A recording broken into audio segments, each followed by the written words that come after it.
back to Aethernet News, ladies and gentlemen. I am your host, Jonny Sprocket. And I am your hostess, Reila Morello. You may notice a change in your scheduled program, and we apologize for that inconvenience. These changes are permanent, and the airing dates will be changed from daily to twice a week on Mondays and Thursdays. The normal news shows will air during our old time slots on the weekend and from Tuesdays to Wednesdays. Also, we will be placing recordings of this show on the audio and video receptacle YouTube, which can be accessed from any personal relay terminal that has a connection to the Aethernet. And for your local news, a single air kraken managed to enter the skies above Bellside during the annual airship race. It ate 3 of the contestants before fleeing from the governor's gunship, which just so happened to be participating in said race. The military has sent ships after it and stationed 2 gunships above the city in case any more krakens breach the air defenses. You also might have noticed that your regular reporter, Clock-Hand Harry, is not present today. He was eaten by the air kraken during the race, a very tragic and unfortunate accident, and our hearts go out to his family. As a result, any calls placed will be wired to our nearest secretary, as Harry's automaton is currently hunting the kraken to avenge his master. And may he have good fortune. We extend our condolences to those lost in the attack, and will have an interview with the governor to get his stance on the matter in a few days' time. We managed to speak briefly with him after the attack, and while he made promises to bolster the defenses against another attack while repairs can be made, we will have more questions for him later. In international news, there have been multiple sightings of a red dragon around Japan, causing the floating nation to call back much of its fleet to defend its citizens. I was really surprised that, seeing as the last time a red dragon was sighted was 8 years ago. On Sunday, there was an explosion in the private labs of British scientist Dr. Henry Flanning, but there has been no word as to whether it was an attack or an accident. Only one assistant was injured, suffering light burns. The building itself will be repaired and in working order soon again. Her Imperial Majesty of Britain has stationed a full troop of the Home Guards at the lab in order to ensure the work being done for the military is not further hampered. We will be keeping an ear to the coil on that story and hope to gain a better understanding of what exactly happened later. For now, we'll cut to commercial and be back in a few minutes. Ever tired of your heroic rivals saving the day whilst you spend your time telling them everything about your plan and how powerless they are to stop it?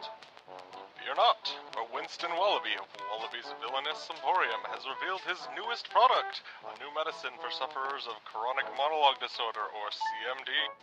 This product is called Synthetamite. Synthetamite increases the production of enzymes which block unnecessary monologues, freeing up time for finishing your rival once and for all, or for actually activating that doomsday device you spent your time working on. Winston Wallaby's Synthetamite is available at Wallaby's Villainous Emporium, the emporium that helps mad scientists around the world be more productive and, as a result, more dangerous. Side effects may include, like for heroic rivals, the coming of the apocalypse, oversized feet, the insatiable need to wear goggles on goggles on goggles, spontaneous desire to rule the world. In very rare cases, reports of increased monologue have occurred. If this happens, Winston Wallaby is not responsible for any events that should follow. So go on. It's your turn to rule the world. Don't let those show-offs stand in your way. Recently in the science community, Dr. Phineas Waldorf Steele has been nominated as the head scientist in the collaborative American science community, one of the more unique scientific communities in the American states. Now, a few rather prominent members of the CAS feel that this is an improper decision, considering the majority of the community who nominated Dr. Steele are members of the Toy Soldiers, which also happens to be Dr. Steele's personal army. We have a quote from Dr. Davis Hermanshire. Having his personal henchman nominate himself as the head scientist because of his popularity is offensive, and there should be an investigation into whether or not his actual scientific skills are enough for him to lead our community. It seems not much is known about Dr. Steele's actual experiments, as he has made little public, and his most notorious project is an automated musical band, which, as of yet, has never managed to play properly enough to be put in front of an audience. It would seem that time alone will tell us if Dr. Steele is indeed the man fit to lead the CAS.